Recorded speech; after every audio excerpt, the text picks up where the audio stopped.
a family's house being raided right now by the Egyptian military. It's called mukhabarat. And no, it hasn't been around since 2014. I'm pretty sure its inception has been since Gamal Abdel Nasser, since the treaties. The secret police is well known for Masr. It's really, really well known. It's well known for going and taking people just straight out of their homes, never to be seen again. Such was the case as the alleged 9/11 pilot who was claimed to be driving or piloting the plane that went into one of the towers and came onto television the next day in Egypt and was like, I don't know what y'all talking about. And then suddenly, mukhabarat, he vanishes off the face of the earth. It's why the two people who stormed and did what they did in Halwan were immediately found and terminated. This is why Egyptians can't speak up. This is why Tahrir Square was such a magnitude event. And this is why you can't say shit like, we need to encourage Egyptians without understanding what you are asking them to do.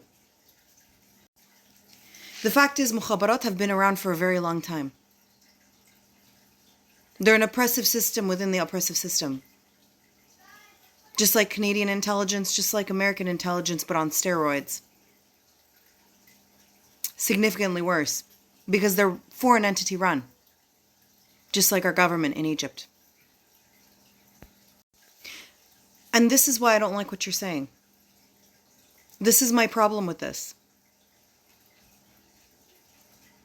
For all of you continuing to criticize Masr, listen, as a Masriya, in the diaspora, as a stolen person on stolen land from Masr, I'm constantly struggling, balancing, the pain, the embarrassment, because I know my people are Gadayan. They're fire. But I also know what they've gone through. I also know what I'd be asking them. And big up to my girl Abla for constantly reminding me of that.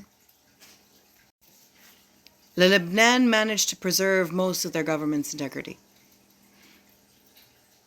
And their people are still Gadayan. Plus, they had an internalized resistance that was fighting off foreign entities from taking over the government, as well as laws in place preventing foreign ownership from a country that is not real of any property, business, etc. in that country. But the case is not for Masr. If y'all really want to think about it, there's a reason why Gamal Abdel Nasser was the first to recognize and make peace with Isnad.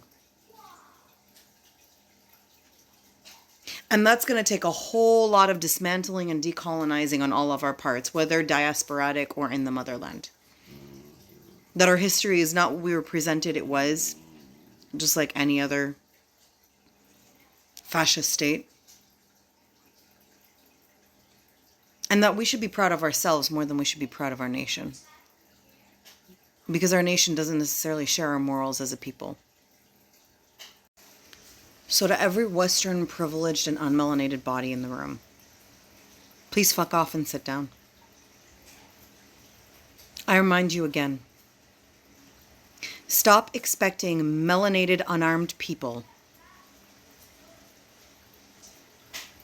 to fight off the oppression of armed,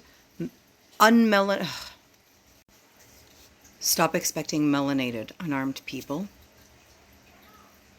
to dismantle and step up and protect you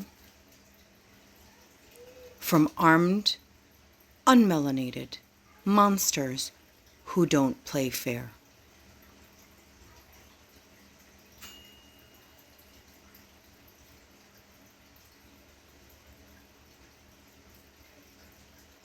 Thanks for coming to my fucking TED Talk.